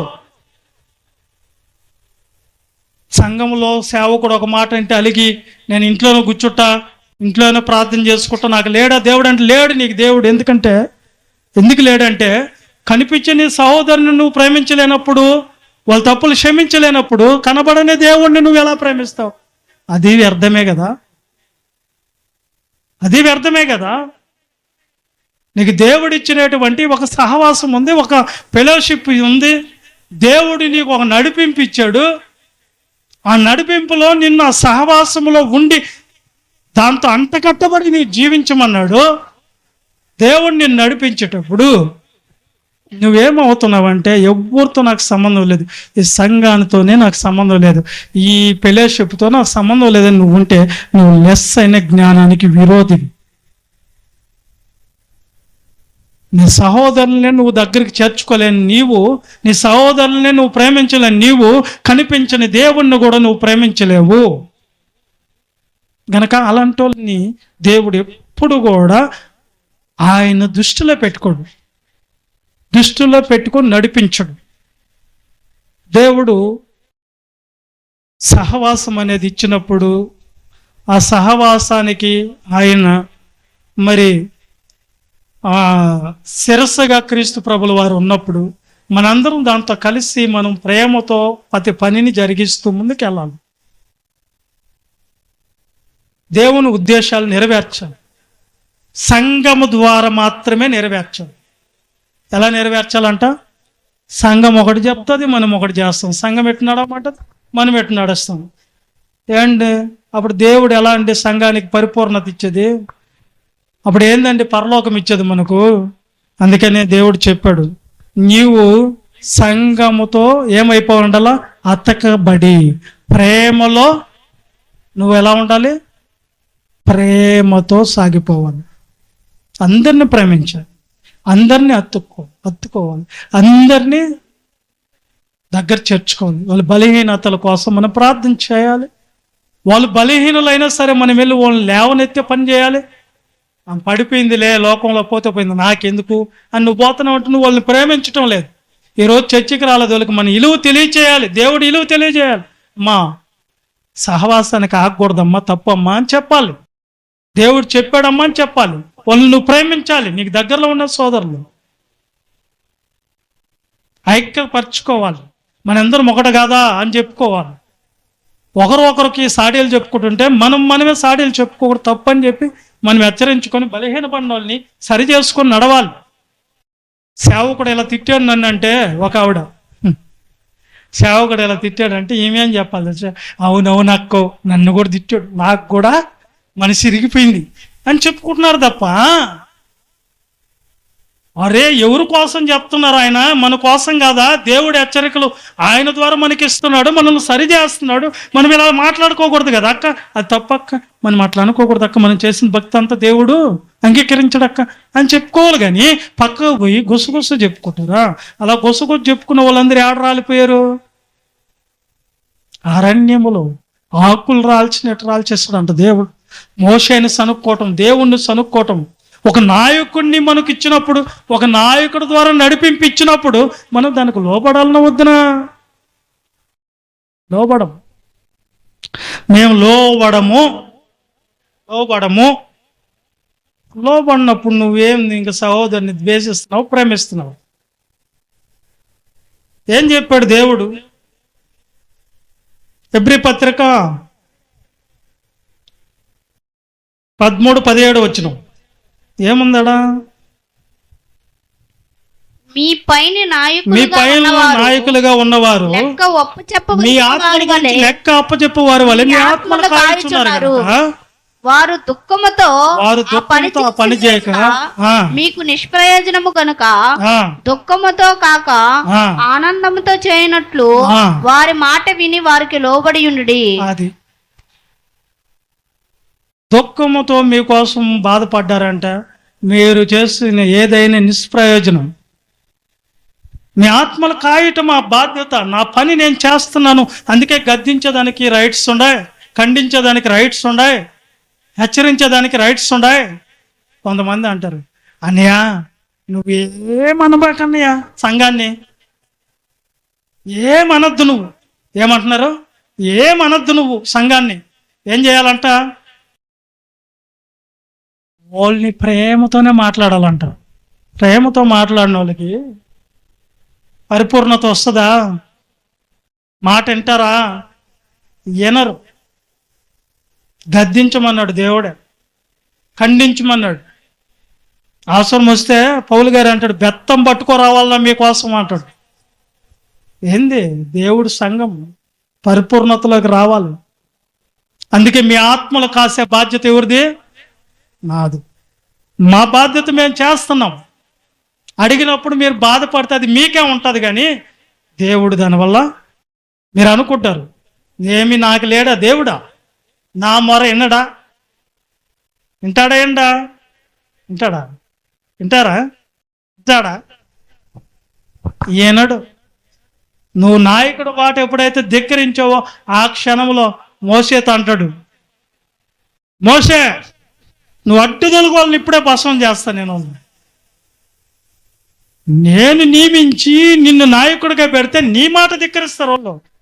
నువ్వు పక్కకులే, వాళ్ళని ఇప్పుడే బూర్తి చేస్తాను నీ కళ్ళ ముందట. అప్పుడు కూడా అడ్డుపడ్డది ఎవరు చెప్పండి? ఎవరు? మోషే. ఎందుకు తెలుసా? ఆయన ఒక నాయకత్వం ఇచ్చినప్పుడు ఆ నాయకత్వానికి మనం లోపడకపోతే సాక్షాత్వం దేవుడికే లోపడనట్టు. నువ్వు దేవుడు వింటారా? అన్ని లక్షల మందిని పక్కన పెట్టి మోసేని ఒక్కడనే పట్టుకున్నాడు దేవుడు ఆ రోజు. నువ్వు ఒక్కడవే ఉండు పక్కన, వాళ్ళు ఏం చేస్తానంటే అప్పుడు మోసే మళ్ళీ మాట్లాడాడు వాళ్ళతో. ఏమన్నాడు తెలుసా? ఆ దేవునితో మాట్లాడు, అయ్యా నీ దాసున్నాయని నేను చూస్తున్నానేమో, నన్ను క్షమించి నా నిమిత్తం వాళ్ళని ఒకసారి వదిలేయను ఆయన. ఎందుకంటే ఐగుప్తులేంచి తీసుకొని వచ్చిన వాళ్ళ దేవుడు ఇక్కడ బూర్తి చేశాడు, ఆ దేవుడు అలాంటి వాడు అని నీకు చెడ్డ పేరు వస్తుంది. వద్దు నాయన వదిలే అంటే దేవుడు మళ్ళా కోపాన్ని చల్లార్చుకున్నాడు. మోసే చేతులు ఎత్తితే ప్రార్థన ఆలకిస్తున్నాడు.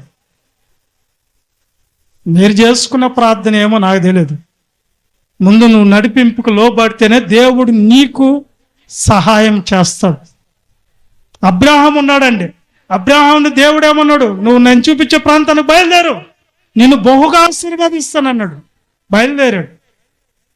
బయలుదేరిన తర్వాత ఆయన వెళ్ళిన తర్వాత ఒక రోజున ఎలా అయిపోయిందంటే వాళ్ళు ఉన్న స్థలము విస్తారమైన సంపదతో నిండిపోయిందంట.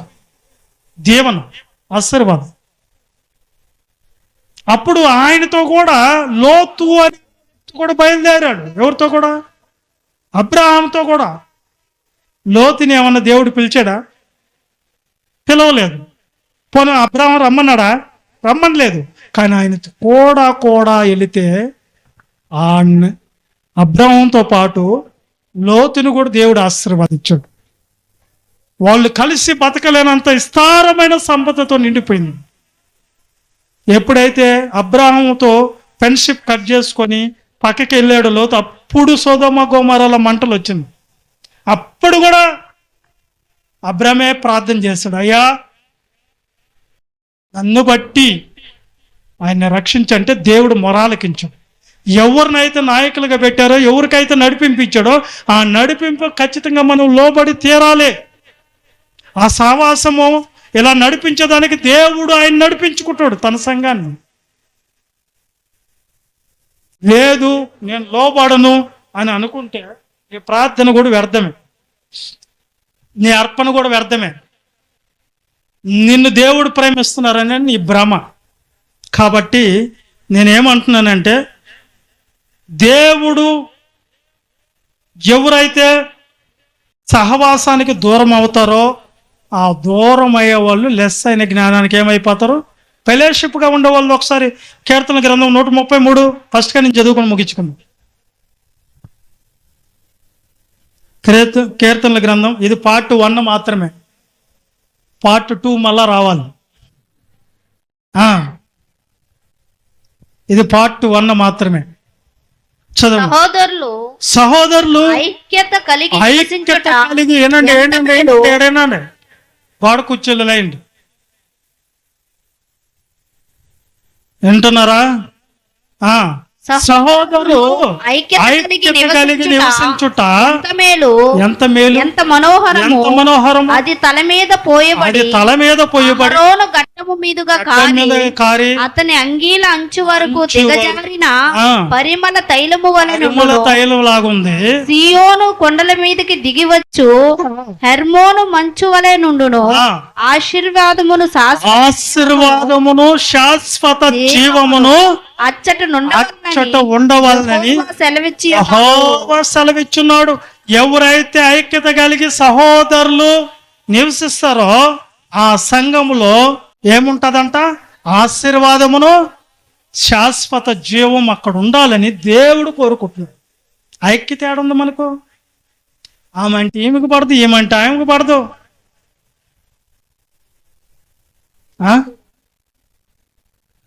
ఎవరిని మనం ప్రేమించలేం, బలహీనలు చూస్తూ వాళ్ళు తప్పులు ఎతికేస్తున్నాం. వీళ్ళకంటే నేను గొప్ప, వాళ్ళ భక్తి కంటే నాదే ఎక్కువ భక్తి, వాళ్ళకంటే నేనే ప్రార్థనా పర్రాల్లో, వాళ్ళకంటే నేనే ఎక్కువ దేవుని జ్ఞానం తెలిసిన వ్యక్తిని అని మనం అనుకుంటే సహోదరుణ్ణి ప్రేమించకుండా ద్వేషించే వాళ్ళు ఏమైపోతారు? అబద్ధికులు. అబద్ధం ఉండాలి. చూడండి, మా సేవ అనుభవంలో మమ్మల్ని నడిపించిన నాయకుల్లో మేము ఎలాగా సరెండర్ అయి జీవించే వాళ్ళమంటే, వాళ్ళు మాకు నేర్పించినందుకు, సేవ వాక్యం నేర్పించినందుకు, ఎక్కడన్నా వాళ్ళు కనిపిస్తే అక్కడక్కడ మోకరించి వాళ్ళ చేత ప్రార్థన చేపించుకోవాలనిపిస్తుంది. అది నడి రోడ్డు అయినా సరే. కృతజ్ఞత కలిగిన మనస్సు మాకుంది. ఎందుకంటే నడిపింపండి, నాకు నేర్పించిన వ్యక్తులలో వాళ్ళు నన్ను నడిపించారు. ఒకప్పుడు ఎలా భరించారో తెలుసా? నన్ను ఎన్నిసార్లు వాళ్ళకి విరోధంగా నేను నడిచాను, ఎన్నిసార్లు వాళ్ళ గురించి నేను సాడీలు చెప్పుకున్నాను, ఎన్నిసార్లు వాళ్ళ గురించి నేను పక్కకు పోయి నన్ను ఇట్లా అన్నారు, ఇట్లా అన్నది అక్క నాకు ఏందా మేము ఈ విధంగా మాట్లాడటం నాకు ఇష్టం లేదని 10 మందికి చెప్పుకున్నానని వాళ్ళకి తెలిసినా కానీ నా మీద మళ్ళీ వాళ్ళు ఏం చేసేవాళ్ళు తెలుసా? సరేలే అని చెప్పి దగ్గరికి తీసుకొని ప్రేమించేవాళ్ళు. వాళ్ళ సంఘంలోనే ఉంటా, వాళ్ళ దగ్గరే ఉంటా, వాళ్ళ దగ్గరే తింటా, వాళ్ళ మీద సాడీలు చెప్పుకుంటూ ఉంటే వాళ్ళు ఏమనేవాళ్ళు? నన్ను భరించేవాళ్ళు, ప్రేమించేవాళ్ళు. రౌడీలుగాను, ఒక గోండాలుగాను, ఒక తిరుగుబోతుగాను, ఒక మోసకార హృదయంతోను, ఒక అబద్ధికుడుగాను, ఒక సాడీలు చెప్పుకున్న వ్యక్తిగా తిరుగుతున్నప్పుడు నన్ను హత్తుకొని ప్రార్థన చేసేవాళ్ళు. భరించారు కనుక ఈరోజు నేను దేవుని మాటలు చెప్పే స్థితికి వచ్చాను. మిమ్మల్ని కూడా అంతే. మీరు మమ్మల్ని తిట్టుకున్నా, ఏదో మాట్లాడుకున్నా, ఏమైనా అనుకోండి, దేవుని దగ్గర మోకరించి ఒకటే మాట, తండ్రి నువ్వు నాకు ఈ పనిని ఇచ్చావు కదా, ఈ పనిని నమ్మకంగా చేయాలి, వాళ్ళు తెలిసేటట్లుగా చేయి తండ్రి అని ఒకటే ఒక ప్రార్థన నేను చేస్తాను దేవుని దగ్గర. వాళ్ళు లోబట్టం లేదా తండ్రి, వాళ్ళకి నువ్వు బయలుపరచు తండ్రి అంటా నేను. అంటే సంఘములు అందరూ ఒకే మనసుతో ఉండటం లేదు, కానీ ఒకే మనసుతో ఉండాలంటుంది బైబిల్. ఒకే ఆలోచనతో ఉండాలంటుంది. కొన్ని పరిస్థితుల్లో ఆర్థిక ఇబ్బందులు అయినప్పుడు, సంఘం సహకరించలేని పరిస్థితుల్లో కూడా వాళ్ళకి తెలియదు తండ్రి, క్షమించు తండ్రి అనేటి ప్రార్థన చేస్తారు. ఎప్పుడు తెలుసుకుంటారు? సహవాసంగా ఎప్పుడు వస్తారు? కనుక ఇది దేవుని ప్రణాళిక. సంఘాన్ని పాడు చేయొద్దు. సంఘం అనేది దేవుడిది, క్రీస్తుది. ఇది దేవుని ఉద్దేశాల ప్రకారంగానే నడుస్తుంది. ఏ మనిషి ఆలోచన ఇక్కడ నడిపించబడదు, జరగదు. ఏంటంటే ఆయన ప్రణాళిక ఉంటేనే ఈ ప్రాంతాల్లో మనం ఉన్నాం. నేను ఒక్కనే చెప్తాం. ఎప్పుడు నేను చెప్తా ఉంటే ఒకే టీచర్ పాఠం చెప్తా ఉంటే ఎట్టుంటుంది మీకు చెప్పండి? ఒకే టీచర్ పాఠం చెప్తుంటే ఎట్టుంటుందా? కానీ నువ్వు ఎప్పుడు చెప్పిందే కదా, రోజు పాత చింతకాయ పచ్చడేనా అన్నట్టుగా ఉంటుంది కదా. అందుకని మీకు అప్పుడప్పుడు శుక్రవారాలు అలాంటప్పుడు అన్నోళ్ళు ఎవరో ఒకరు వచ్చి మీకు చెప్పిస్తా ఉన్నాం. ఎప్పుడన్నా ఒకసారి ఎవరో ఒకరిని పిలిపించి వాళ్ళ చేత కూడా చెప్పిస్తా ఉన్నా నేను. అంటే ఒక్కటి చెప్తేనే దేవుడి చిత్తం కాదు, ఒకటే చెప్పాలండి. ఇది కూడా దేవుని పనే. ఈరోజు నేను చేసింది ఎవరి పని? దేవుని పని. ఇలా ఉండమని దేవుడు చెప్పమన్నాడు, చెప్పి ఇది కూడా దేవుని పనే. దేవుని పనులు లెక్క పడటం నాకు అవసరం. మీరు ఏం చేశారని లెక్కలు రాయాలా జీవగ్రంథంలో మీ కొరకు? ఏం చేశారని లెక్కలు రాయాలి. ఆయన కింద కూర్చున్నాం, ప్రభువా కాసేపు నాయన కాళ్ళు చెప్పుకున్నాం, కాళ్ళు నొప్పి వస్తుంది అయ్యా, మళ్ళా నేను అయిపోయింది నాయన, ఇంటికి పోవాలయ్యా, ఆకలి వేస్తుందయ్యా. ఇదే దేవుడు రాసేది నీకోసం లెక్క. ఏది నీ త్యాగం? ఏది నీ ప్రేమ? ఏది సహోదరుల కోసం? ఏది సహోదరుల్ని నువ్వు ప్రేమించలేనప్పుడు, కనబడని దేవుణ్ణి నువ్వు ప్రేమించటం లేదు, నీ ప్రార్థన వ్యర్థము, నీవు చేసే ప్రేమ కూడా ప్రేమ అని నువ్వు అనుకుంటున్నావు అంతే, అబద్ధమైన ప్రేమ. ప్రేమిస్తే ఏం చేస్తాం? సహోదరుని తప్పులన్నీ మనం ఏం చేస్తాం? కప్పెట్టేస్తాం. లేదు లేదు మావోడు అయిపోయినా, అట్లా ఎందుకు అనుకుంటావు నువ్వు? అట్లా ఎందుకు చూస్తావు నువ్వు? ఆ విధంగా ఎందుకు నువ్వు మాట్లాడతావు అంటారా? పాస్టర్ గురించి ఎవరన్నా పక్కన లేసి, వా పాస్టర్ గారు ఎందునైనా ఈ విధంగా మాట్లాడాడు, నాకేం నచ్చలేదు అనగానే నువ్వు కూడా దాంట్లో ఏకీభవిస్తావు తప్ప, చెయ్యి అట్లా అనుకోకూడదు. నువ్వేం దేవుళ్ళు ఎదగుతున్నావు అంటావా? అనవు. ఇంకో 2 మాటలు వేస్తావు, ఇంకో 2 మాటలు కలపతావు. ఏం పాస్టర్ గారికి జరగకినా సంఘం పెట్టింది, 8 లక్షలు పెట్టి ఈ మందిరం కట్టి ఓపెనింగ్లు జరిగించి ఈ మా పని ఆపుకొని మీకు చెప్పాలని చెప్పిన పని ఏంది మాకు? చెప్పండి ఏమ్మా. ఎడవ దగ్గర మంచి ఇల్లు కట్టుకొని కారు కొనుక్కొని హ్యాపీగా ఏదో ఒక సంఘంలో పోయి కాసేపు కూర్చొని హాయిగా రావచ్చు. నాకేం బాధ్యత ఉంటుంది అప్పుడు? వాళ్ళు ఏదైనా పని చెప్తే నా కష్టజీతం వాళ్ళకి సహాయం చేసి వాళ్ళ పనిలో కొంచెం పాల్గొని సరిపోద్ది.